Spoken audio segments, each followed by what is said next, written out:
there, and welcome back to Building the Boys. We now have issue 104 of Hachette's Build the Titanic. And in this one, we finally receive the battery box. So we have the battery box and we have the electrics to get this one going. We're not testing them or anything at this stage, but it gives us our first look at what it is we're doing. Now, it's literally the box. There is more to come. So in 105, there's more of the box. And then in 106, well, I'll show you what's happening in 105. So in 105, you will be getting the lid of the box and the speaker. And I can already tell you in 106, we get the nameplate for the stand, which leads into what I was thinking about the battery box being behind that nameplate. It's got to be. It's got to be where it goes. But once we get this open, we might have a better idea. At the end of this one, we were talking about the effect of Titanic on World War I. Did it have any effect on it? We can talk. If you haven't yet, please remember to like and subscribe. But without further ado, let's get this one open. Let's see what comes inside issue 104. Okay, so let's have a look what comes in 104. Put this one over. Wow, that's big. Okay, that's huge. That's the battery box, and it's bloody massive. That is a lot bigger than I was expecting. It's double A's. I thought it was triple A's. Okay, so I said earlier it was triple A's. Double A's. Right, so here is the battery box, and it is bloody big, really big. You can see there, you've got USB-C battery off and USB-C input. And here you have 1, 2, 3, 4, 5, 6 double A's. That's what's going to power it. So now you know. There's been a question forever, what's going to power this? It looks like you have a dual source. So you can either USB power it, or you can power it by batteries. This is what we have in this one. And this is the brain of our Titanic. So there is our motherboard. This is what's going to do everything. Or not do everything subsequently. But there you go. That's it. That's the brain of the Titanic. That's what we're going to be using. So this one should be relatively simple to put together. I hope. But without further ado, let's get into it. Yeah, it's pretty basic, this one. So what we're doing is we are taking our board here. We don't need to use the wires, but what's going to happen is this board is going to flare through there like so. I'm going to line these up. Then we're going to hold this in place with 2 of the JP screws. Now again, because we're going to use plastic, no need to 3-in-1. So let's get a JP screw. Let's get the first one in. But this is it, this is all we're doing. So even though we've got these nice big and no doubt expensive pieces, we're not really doing a lot with them. Don't over tighten this because you don't want to crack that board. So that's the first one in. The second one's just going to go in here.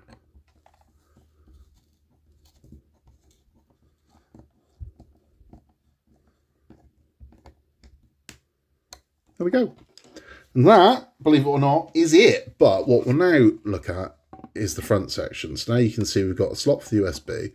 We've got the option to have the battery off, or you can switch to USB-C, or you can switch to battery. So you can choose how this is powered. So that is that. Now, let's have a bit of a nose around this thing. So, we've got a piece that's going to slot over here. That's what's coming in the next one. Yeah, so that's the battery lid cover. That's going to go over. No, it's not. Huh. That gets interesting. Okay, we get this piece with the next one, and the speaker to screw in there. In 106, we get the base of this. And the nameplate, which suggests, as I said, this fits onto the board. You know what? I'm going to bring the board up, see if this goes anywhere. Well, would you look at that? That's where it goes. So that slots in exactly into those holes there. And it will screw in, and that's where it goes. It sits there. So your nameplate's going to go there to hide it, and that is how your stand's going to look. So that is where the battery box goes. So you've got your switches at the back there, so that's how you can switch it on and off. Now we know, and it covers all the wires up so you can't see them. So when this lifts off, there you go. So you can see that fits into those holes. That is where that goes. Now we know. Good stuff. Let's have a chat. So now we know. That's where that's going to go. Yeah, I'm quite happy with that. I'm happy with the fact that there is the USB option, that's there. That this isn't all just battery. because I don't think I'll ever use batteries, to be honest with you. If we can just power this by USB, that's exactly what I'm going to do. That's exactly what I'm going to do. But we'll see, won't we? We'll see. Because I mean, the problem is, if you're in a display case, is getting the wire at the back of it, getting a USB wire out of the back of a display case. That's where the drill's going to come in handy, and that is where my friend Mark's modification Facebook page is going to come in handy. So if you look at the link down below, you can see modification page on Facebook specifically for Titanic. That's all it deals in, just deals in the Hachette Titanic. How to modify, what not to modify. It's got everything. Wealth of information. Load of builders over there that are also building this that you can converse with. Good page. Swing over and check it out. But that's all for this one. So in the next two, so I know in 105, I was showing you what you get in that one. You're getting the lid of the battery box and the speaker. And I can already see from the wires we've done, we've got wires A, C, and D, which would, is that right? Yeah, we've got A, C, and D, which would suggest the speaker is going to be wire B. And those are all going to go into that motherboard, and off it goes. So that's how that's going to work.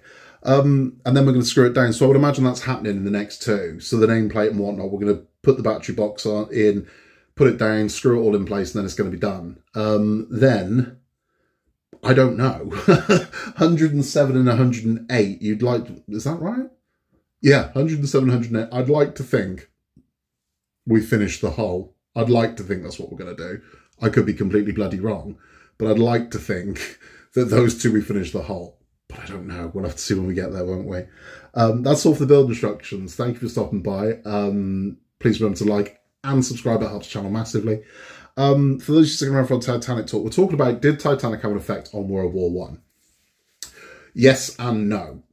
So did it directly have an effect on World War One? No, it didn't, right? Because the reality of it is, World War One didn't start on the day World War One started, right? Just because England declared war on Germany, that wasn't, as you know, that's not the day the war started. Wars start years before the actual official start date, because all those tensions have got to build up and bubble up.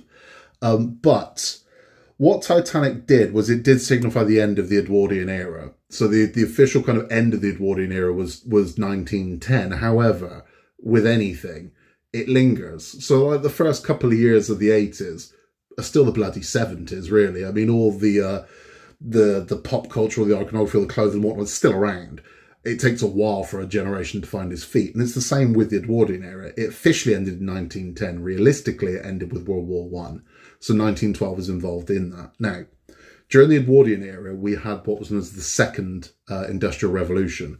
Where the industrial revolution is where now all of a sudden industry, but the second industrial revolution is when we went to the next level. That's when we are now making jets, and we're making planes, and we're making massive, massive, massive ocean liners, where we've really sort of grabbed the technology. Now, the problem with that is everyone was a kid in a sweet shop. Regulations weren't there, which is why Titanic caused what it caused. There was this bigger, go better, go bit, and just this race to get everything done as quickly as it was, which leans to kind of what happened with World War One. There was an arrogance of empire. So the British Empire at that point, I think, had reached its pinnacle. The world's changing. But even then, I mean, if you look at the way Titanic was built in Belfast, it was still seen as this gem of the British Empire. And it's like, that couldn't have sat very well over in Ireland. It just couldn't. But it's what it was. I mean, it was, they took the credit for building it, when the reality of it was, it was Irish hands that built the Titanic. It wasn't a British ship. It was British money, and it was British design, but the men that built it, Irish.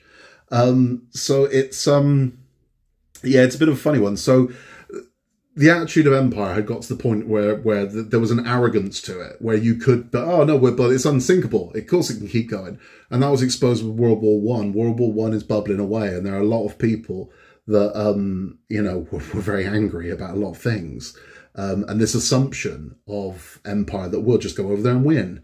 No, we won't. I mean, that's what we taught. We taught our soldiers that one Brit was worth 10 Germans. So it was like, well, there's no way you can lose, because it's like one Brit could take out 10 Germans easily. It was this level of arrogance, but it was believed arrogance. And this has kind of been caused by the second industrial revolution, where you keep seeing it. You see like the Hindenburg disaster and things like that, where it's like, well, what the bloody hell were you thinking? And it was, well, we can just keep going and we can keep going and we keep going. That's how this happened. Titanic wasn't one incident that caused it to happen. Ultimately, the iceberg is what caused the sinking. But to get to that, a lot of accidents, a lot of mistakes had to be made just to even get to that point. And that's exactly what happened. And it is shown with World War One, that this kind of arrogance and this overconfidence in machinery and whatnot at the time proved to be false. So there is definitely a link between the two. And sadly, as the saying goes, if you don't learn from history, you're doomed to make the same mistakes. So an over-reliance on technology, I think, is echoed today with AI, particularly. So AI at the moment, there is this over-reliance on it, and you can see it more than anything in social media posts. I've seen a very bizarre, certainly some Titanic ones, of people that now think they're artists. And they're saying, I created this picture. And it's like, you didn't create that picture. You typed into an AI generator, spaceship Titanic, and this is what came up. But they're claiming like, oh, this is my creation. It's not your creation. You typed something into a bloody search engine is what you did, and it created it. And then we're becoming over-reliant on it. So it's kind of, okay, we're relying on it to this, and we're relying on it to that. And it's like, right, okay. But at some point, someone's got to go stop the madness because this could end badly. And if you want to know what I'm talking about, let's go back to 1912 and look what happened there when we got over-reliant on technology and was that confident in it that, oh, well, this could never go wrong. Can't it? And I mean, we tend to not listen to the people that try to warn us about these things, but it's the way it is. And I can see it now. We are in technically a third industrial revolution with the mobile telephone. I mean, that's the biggest, it's one of the biggest events to happen to mankind ever, because it's a complete change to our lifestyle. The way we've all carrying these things around and have this information now is massive. I mean, the last one before that was the automobile. It's huge. It's huge. And we're wielding that technology with no responsibility. And this is what causes things like Titanics, because we're just thinking, well, no, it's flawless. And it's like the second people start saying something is flawless, or it's invincible, or it could never, you're tempting the fates. It's happened so many times. And again, if you don't learn from history, you are doomed to create its mistakes. And I think that's where we are. But that's just me. I mean, but again, the next time you see somebody post an AI picture, don't like it. Don't tell them it's great. Don't tell them it's wonderful, because it's given the untalented the belief that they're talented, and they're not. And it's this over-reliance on machinery now. For the longest time, we thought that the arts would be safe, that it would be menial jobs that were taken over by, but no, the arts aren't safe either. Now you've got AI writing film scripts and poetry and God knows what else. Don't like it. Don't support it. It sucks. It's horrible. There's something cold and dead about it. You see somebody hand draw a picture of the Titanic. It's fantastic. It's fantastic. Flaws and all, right? It's fantastic. You see someone's banged in to an AI, generate me a picture of a Titanic. It's terrible. But this is, again, let's not get arrogant. Let's not have more mistakes that were made in the past. But that's all from me. We will be back in March with more Titanic. We have got Lancaster Bomber coming up on the channel. We have got Mechanical Butterfly coming up on the channel as well, along with the Infinity Gauntlet. All sorts coming up. I've got some mystery builds coming up as well, which will be quite nice. If you want to contact us, you can contact us at buildingboys@outlook.com. We'd love to hear from you.